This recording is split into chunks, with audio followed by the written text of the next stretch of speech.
System जहाँ चुप हो जाती है वहाँ नज़रअंदाज बोलता है, और जिसे दुनिया नज़रअंदाज कर देती है उसे हम दिखाते हैं। अभी हम लोग आज एक बच्चों की समस्या को, बाल विवाह जो पूरे देश के लिए एक चुनौती समस्या है, इस पर आप लोगों से साझा करने आए हैं। बाल विवाह एक सामाजिक कुरीति है, कानूनी अपराध है। बाल विवाह के बदलते प्रतिरूप को आप इग्नोर कर रहे हैं। आप बाल विवाह जो समाज में घर करते जा रही है, बच्चों को अवेयरनेस करने की जो व्यवस्था थी, चाइल्ड लाइन को सरकार ने 7 जुलाई 2023 में बंद कर दिया, और उसके बाद जो चाइल्ड हेल्पलाइन बनाई गई 1098 जो टोल फ्री नंबर है, वो 9 के बराबर काम करता है। उसमें चाइल्ड हेल्पलाइन में अयोग्य लोगों को उर्मिला फाउंडेशन के द्वारा भर्ती करा करके इस व्यवस्था को डीसीपीयू का हैंड बना दिया गया। डीसीपीयू के कर्मचारी के रूप में आज चाइल्ड हेल्पलाइन पे लोग काम करते हैं। अब सवाल ये उठता है, जहां केवल दरभंगा में 52 लोग काम कर रहे थे चाइल्ड लाइन में, वहां 7 लोग से दरभंगा, मधुबनी, समस्तीपुर का निगरानी अगर कराया जाए, कैसे काम कर पाए? बच्चों के अधिकार का हनन, बाल अधिकार के बारे में जागरूकता, बाल अधिकार हनन होने पर वहाँ हस्तक्षेप, ये बहुत सारी प्रक्रियाएं चल रही है।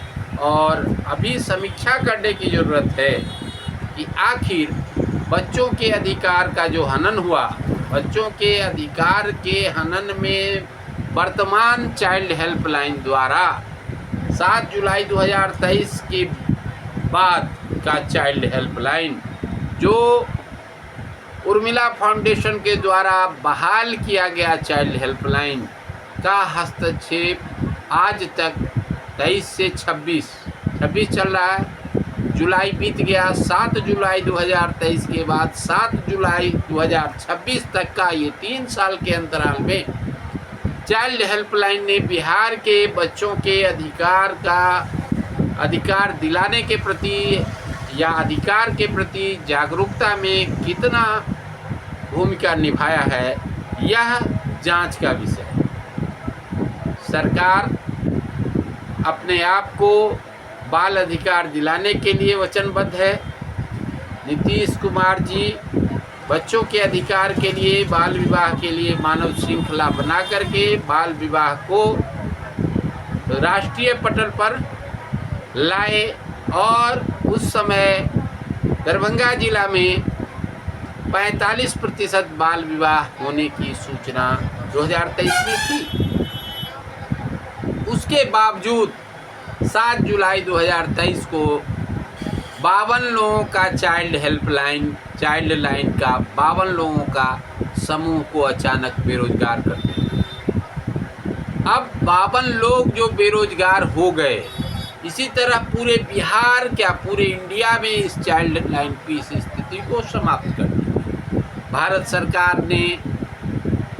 सरकार की महिला विकास मंत्री उस तत्कालीन जो स्मृति ईरानी थी, उन्होंने इस क्षेत्र में जो भी उनका सोच रहा हो, प्रत्येक राज्य को इस बात को सौंप दिया गया। और राज्य सरकार ने इस सिस्टम में, चूँकि जो एनजीओज काम करते थे, स्वयंसेवी संस्थाएं जो काम करती थी, तो वह जीरो टॉलरेंस के रूप में उसमें काम करती थी, और बच्चों के अधिकार के हनन की आवाज़ उठती थी, और सरकार को उसमें विश्व स्तरीय पटल पर सरकार की बदनामी होती थी। इसलिए साजिशन इस व्यवस्था को बंद करके, चाइल्ड लाइन को बंद करके, सरकार जगह जगह चाइल्ड हेल्पलाइन बनाई। जिस सरकार ने पुराने कर्मियों को, जो पहले से चाइल्ड लाइन में काम कर रहे थे, उसमें जागरूक, उसमें जो योग्य लोग थे उन लोगों को चाइल्ड हेल्पलाइन में भर्ती किया, जहाँ जहाँ वहाँ आज भी बाल अधिकार का हनन नहीं होता है, या अगर होता है तो वह उजागर हो जाता है और बच्चों का अधिकार उनको मिल जाता है। लेकिन बिहार में इसके विपरीत बिहार ने उर्मिला फाउंडेशन के एजेंसी को यह काम सौंप दिया। बिहार में चाइल्ड लाइन के कर्मियों को हटाकर उर्मिला फाउंडेशन ने नए नए लोगों को इसमें लाने का, चूँकि चाइल्ड लाइन के लोग काम करते थे धरातल पर, उनके पास अनुभव था और स्वाभिमान भी था, जो हम अलग से पैसा क्यों देंगे, मान लीजिए जो घूस देने का परंपरा हम क्यों अपनाएं। लेकिन तो चाइल्ड हेल्पलाइन के में वे चाइल्ड लाइन के लोग जो स्वाभिमानी थे, जो काम करने वाले थे, उन लोगों ने उसमें अपना इंटरेस्ट नहीं जगाया, क्योंकि वहाँ 1.5 लाख रुपये की ज़रूरत थी। एक कैंडिडेट को 1.5 लाख रुपया चाहिए था तो उर्मिला फाउंडेशन के माध्यम से चाइल्ड हेल्पलाइन में जाने का। यह बहुत बड़ा स्कैम है और इस स्कैम के दिशा में सरकार को ध्यान देने की ज़रूरत है। 3 साल बीत चुके हैं। 7 जुलाई 2023 को चाइल्ड लाइन बंद कर दिया और 7 जुलाई 2026 बीत चुके हैं। अब इस 3 साल को सरकार को समीक्षा करने की ज़रूरत है। बिहार सरकार से आग्रह है कि बाल अधिकार के क्षेत्र में काम करने वाले चाइल्ड हेल्पलाइन के द्वारा कितने रेस्क्यू किया गया, कितने बच्चियों को बचाया गया, कितने पॉक्सो एक्ट की पीड़िताओं को लाभांश दिलाया गया, सरकार के लाभांश दिलाया गया। और बहुत दुख की बात यह है कि अभी पॉक्सो एक्ट में कंप्रोमाइज का मामला दरभंगा जिला में देखे जाता है। अरे पॉक्सो एक्ट का जो कानून बना, तो या तो अगर गलत है, कंप्रोमाइज की जो स्थिति दिख रही है, तो कंप्रोमाइज की स्थिति क्यों बनी? या तो मान लीजिए पॉक्सो एक्ट लगना नहीं चाहिए, और लगा तो यह कंप्रोमाइज की स्थिति कैसे चली गई, यह एक विचाराधीन विषय है और जांच का विषय है। बाल अधिकार के क्षेत्र में काम करने वाले सभी पदाधिकारियों को और खास तौर पर मानवाधिकार के कार्यकर्ताओं को, मानवाधिकार आयोग के अध्यक्ष माननीय डीएम साहब, जो दरभंगा जिला के अध्यक्ष हैं मानवाधिकार आयोग के, और बिहार स्तर पर सभी मानवाधिकार कार्यकर्ताओं को इधर ध्यान देने की ज़रूरत है कि पॉक्सो एक्ट में कंप्रोमाइज का प्रावधान नहीं है।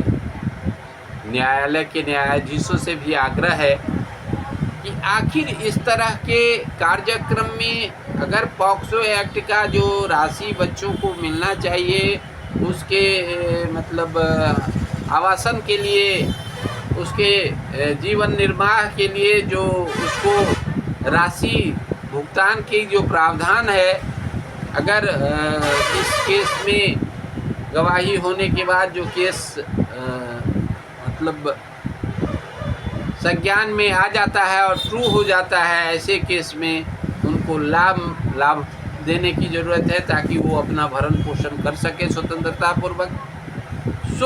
अभी 3 साल में 7 जुलाई 2023 के बाद से उसकी क्या स्थिति है, यह जांच का विषय है। इसमें न्यायालय के मुख्य न्यायाधीश, माननीय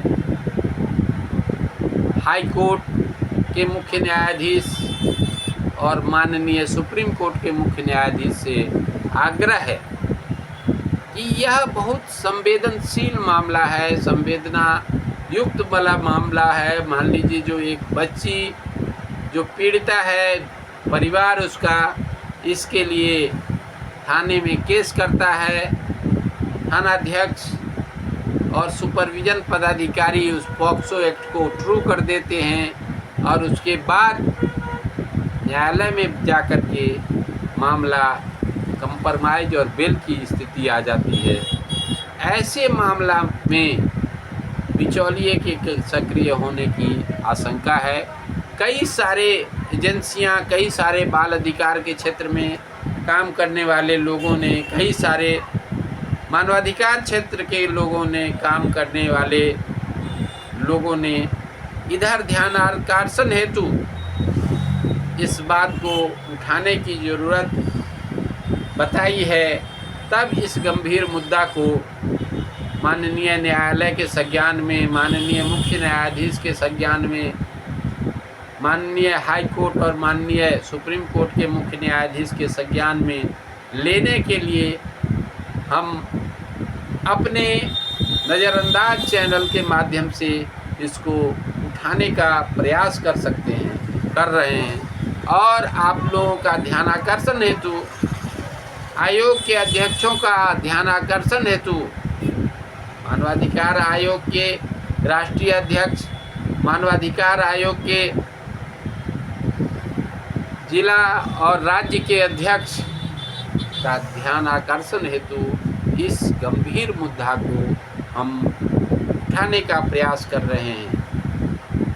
अब जो पॉक्सो एक्ट में कंप्रोमाइज का प्रावधान मेरे समझ से नहीं है, और इसमें जब मान लीजिए कंप्रोमाइज का प्रावधान नहीं है तो फिर कैसे लोगों को बेल मिल जाता है, और कैसे इस मामले में लोग बाहर चले आते हैं, और कैसे कंप्रोमाइज हो जाता है। ये व्यवस्था विचारणीय व्यवस्था है। इसमें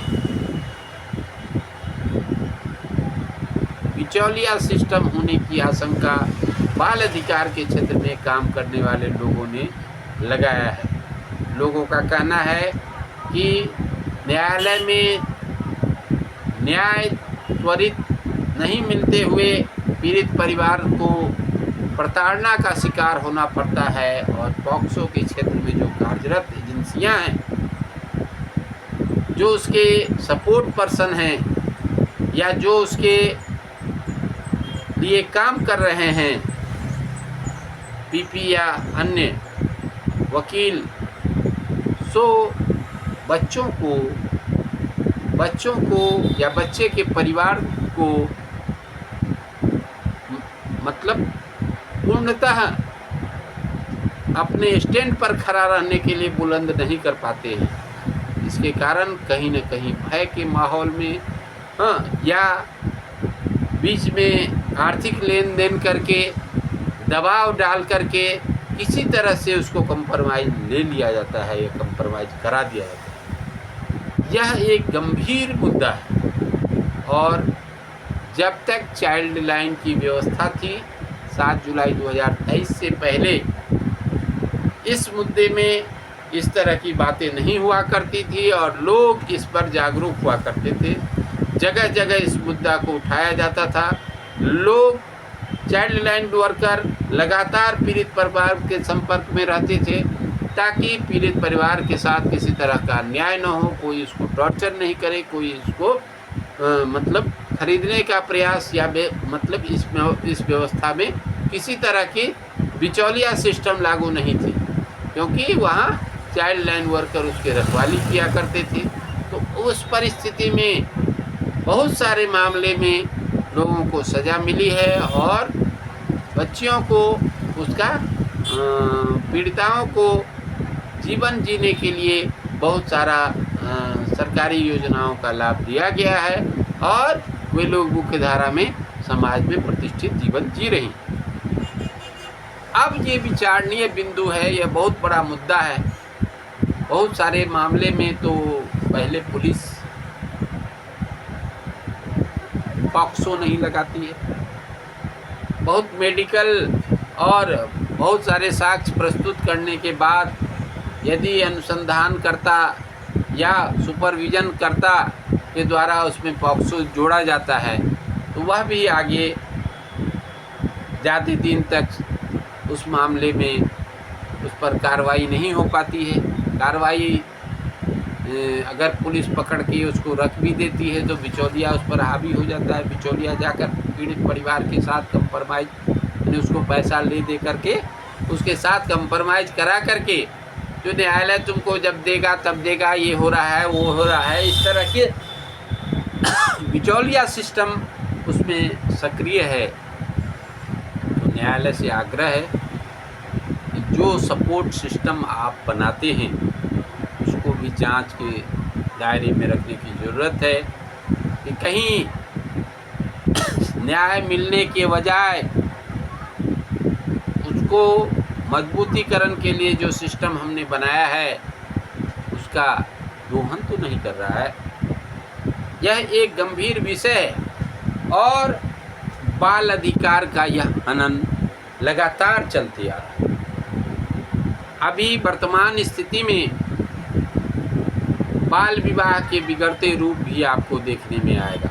बाल विवाह सामाजिक अपराध है और कानूनन अपराध है, परंतु बहुत सारे ऐसे मामले में देखा जाता है कि नाबालिग घर से पलायन कर जाती है, थाना में उसको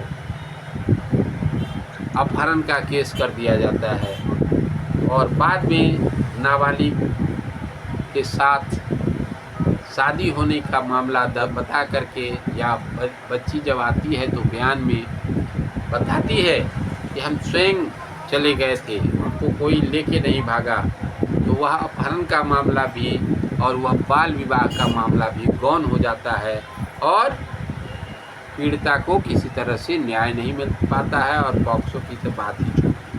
अभी वर्तमान में भराठी पंचायत में एक मामला हुआ है जो सिमरी थाना कांड संख्या दर्ज हुआ। बच्ची आई, बच्ची का न मेडिकल कराया गया और न उसका उस हिसाब का बयान ही आया, क्योंकि वो जिस अनुसंधानकर्ता के साथ रहती है उसको गार्जियन से बातचीत नहीं होती है और बच्ची वहाँ बयान देती है कि मैं स्वयं चली गई थी। अगर स्वयं चली गई थी तो फिर ये FIR की क्या ज़रूरत थी? स्वयं जाती तो सूचना होती। और उसके बाद इस केस को बच्ची को उसके माता पिता को सुपुर्द कर दिया जाता है। बाद में बच्ची प्रतिरोध भी करती है, उसका कोई बयान कहीं भी लिखा नहीं जाता है। इस हिसाब से बच्ची को क्या न्याय मिल पाया? क्या उसका अधिकार हनन या बाल विवाह के जो मुद्दे वो गौण हो गए? इस तरह से बाल विवाह के बदलते स्वरूप पर भी चिंता व्यक्त की जा रही है।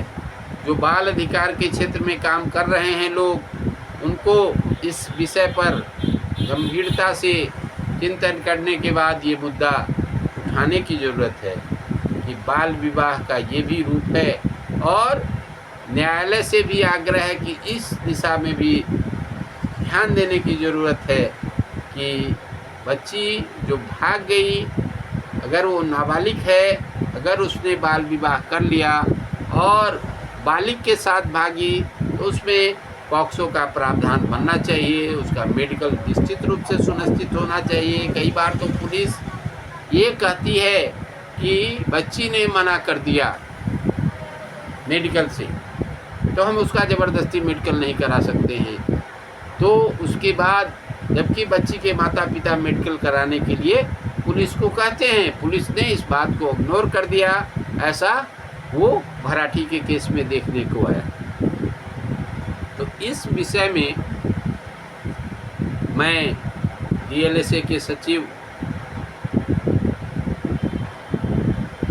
अध्यक्ष और बाल कल्याण समिति के अध्यक्ष और सदस्यगण या फिर जो भी बाल अधिकार के क्षेत्र में काम कर रहे हैं, उस सभी एलाइड सिस्टम न्यायिक पदाधिकारियों से आग्रह करते हैं। साथ ही DM साहब जो मानवाधिकार आयोग के अध्यक्ष हैं, DCPU के पदाधिकारीगण, इन सब से आग्रह करते हैं कि ऐसे मुद्दाओं को, ऐसे और बाल विवाह के क्षेत्र में काम करने वाले सभी स्वयंसेवी संस्थाओं से भी आग्रह है आप लोग वैसे अच्छा काम कर रहे हैं बाल विवाह के क्षेत्र में, तभी दरभंगा के बाल विवाह का जो है रेशियो घटा। और इस क्षेत्र में अच्छी व्यवस्था लागू करने के लिए उन सब न्यायिक विधाओं में सुधार की ज़रूरत है। विशेष किशोर पुलिस उपाधीक्षक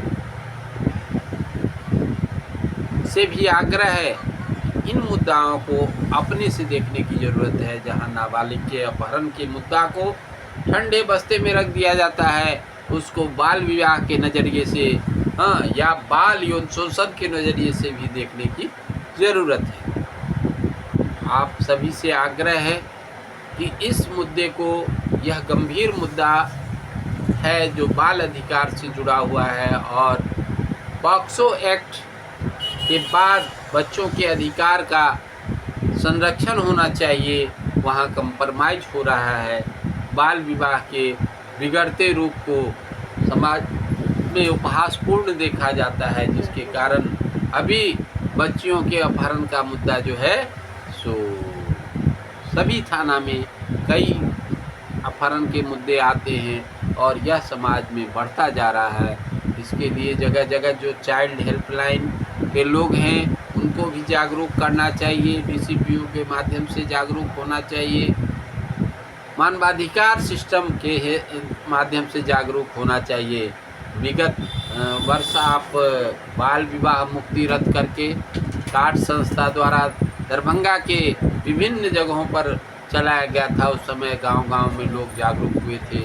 ये सतत प्रक्रिया की बात है, यह व्यवस्था सतत चलनी चाहिए और सतत प्रक्रिया के द्वारा इस व्यवस्था में माननीय दरभंगा जिला के सांसद श्री गोपाल जी ठाकुर ने झंडा दिखा करके बाल विवाह मुक्ति रथ को दरभंगा समाहरणालय से विदा किया था।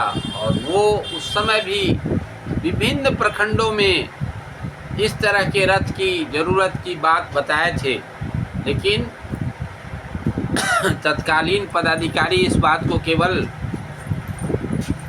सुनकर इग्नोर करने का काम किए हैं। कोई भी इस तरह से बाल विवाह मुक्ति रथ का कोई व्यवस्था किसी प्रखंड में नहीं देखा गया है। इसलिए बाल विवाह के बिगड़ते स्वरूप और बाल विवाह का विश्व स्तर पर जो भारत की बदनामी हो रही है बाल विवाह के कारण, उसको संज्ञान देने की ज़रूरत है। सभी प्रशासनिक पदाधिकारी और न्यायिक पदाधिकारियों से न्यायाधीश महोदय से करवत आग्रह है कि मानवाधिकार के इस बात को नज़रअंदाज के माध्यम से जो उठाई जा रही है उस पर ध्यान देने की आवश्यकता है। और ख़ास तौर पर पॉक्सो के न्यायाधीश महोदय से भी आग्रह है कि इस मुद्दा को गंभीरता से लिया जाए, ताकि कहीं रक्षक तो भक्षक नहीं बन गया। जिस सपोर्ट पर्सन को बच्चियों के और पीड़ित परिवार को, पीड़िता और पीड़ित परिवार को के सपोर्ट के लिए हम बनाए, कहीं वही कंप्रोमाइज़ के लिए उसको उत्प्रेरित करने के लिए तो काम नहीं कर रहे हैं। इस विषय पर भी ध्यान देने की ज़रूरत है। आज दरभंगा जिला में पॉक्सो की जो स्थिति है, कितने कंप्रोमाइज़ हुए और कितने लोगों को पॉक्सो की राशि से लाभ मिला, कितनी पीड़िताओं को इसका लाभांश मिला और कितने लोग को इस दिशा में सज़ा मिली, इस दिशा में कितने लोग आज भी जेल में बंद हैं। इस विषय पर चिंतन करने की ज़रूरत है कि यह एक गंभीर विषय है और गंभीर विषय में इस तरह के फूहड़ लोगों को बहाल कर, फूहड़ लोगों को रख कर के इस संवेदनशील मुद्दे पर निष्क्रियता या इसमें बिचौलिए की तरह काम करना, यह कहाँ तक उचित है, इस पर ध्यान देने की ज़रूरत है। इस मुद्दे को 7 जुलाई 2023 के बाद से बाल अधिकार के मुद्दे, पॉक्सो के मुद्दे और बाल अधिकार संरक्षण के मुद्दे पर ध्यान देने की ज़रूरत है और इसको समीक्षात्मक पहलू से विचार करने की ज़रूरत है। जो सरकार की पैसा उससे अधिक खर्च हो रही है, जैसा कि चाइल्ड लाइन के समय में होता है। खर्च तो पैसा अधिक हो रही है, लेकिन क्या उस तरह से प्रभावी है? यह एक विचारणीय मुद्दा है। हर मनुष्य को बच्चा ही देश के भविष्य हैं और बेटी पढ़ाओ बेटी बचाओ, बेटी को आगे बढ़ाओ की जो नीति है भगवान की, सरकार की और इस समाज की, उस दिशा में सकारात्मक पहल बाल संरक्षक, बाल अधिकार के लिए काम करने वाले पदाधिकारी, पुलिस और न्यायालय की निष्पक्ष भूमिका होनी चाहिए। इसलिए इस एपिसोड के माध्यम से, इस कार्यक्रम के माध्यम से जो मुद्दा हमने उठाया है, अगर आपको लग रहा है कि यह मुद्दा प्रभावशाली है, इसके प्रचार प्रसार से बाल विवाह के क्षेत्र में कमी आएगी, लोग अपहरण के मुद्दों को बाल विवाह से जोड़ करके देखें, अपहरण के मुद्दों को पॉक्सो के मामला से जोड़ करके देखें, हाँ, बाल व्यापार के मुद्दों से जोड़ करके देखें। अभी भी आप अगर समीक्षा कीजिएगा तो बहुत सारे बाल विवाह या बाल अपहरण का मामला थाना तक नहीं पहुंच पाता है। कई गांव में अगर ग्रामीण स्तर पर बहुत सारे लोग छोड़ देते हैं, जो हमारी बच्ची को, हाँ, हमारा प्रतिष्ठा से जोड़ करके उस मामले को थाना तक नहीं ले जाते हैं और प्रतिदिन बच्चियां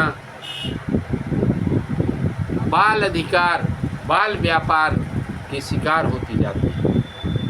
बाल अधिकार का हनन और बाल व्यापार के शिकार बच्चियों को बचाने के लिए जो सरकार का दायित्व है, इसलिए इस व्यवस्था को लागू रखने की ज़रूरत है।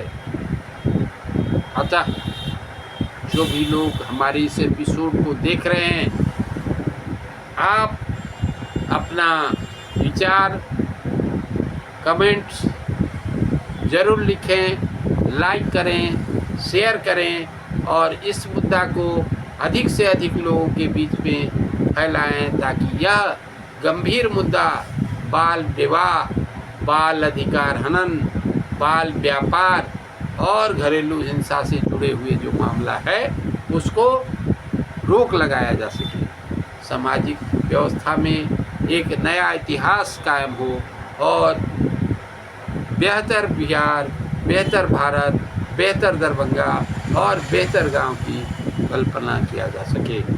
इसी बात के साथ आज का यह एपिसोड हम आप लोगों को सुपुर्द करते हैं। नज़रअंदाज चैनल को लाइक, शेयर और अधिक से अधिक प्रसारित करने में आप लोग अपनी भूमिका दें। जय हिंद, जय भारत। बाल अधिकार का रक्षा हो, बच्चों को अधिकार मिले, बच्चों के शिक्षा के अधिकार का संरक्षण हो। जय हिंद, जय भारत।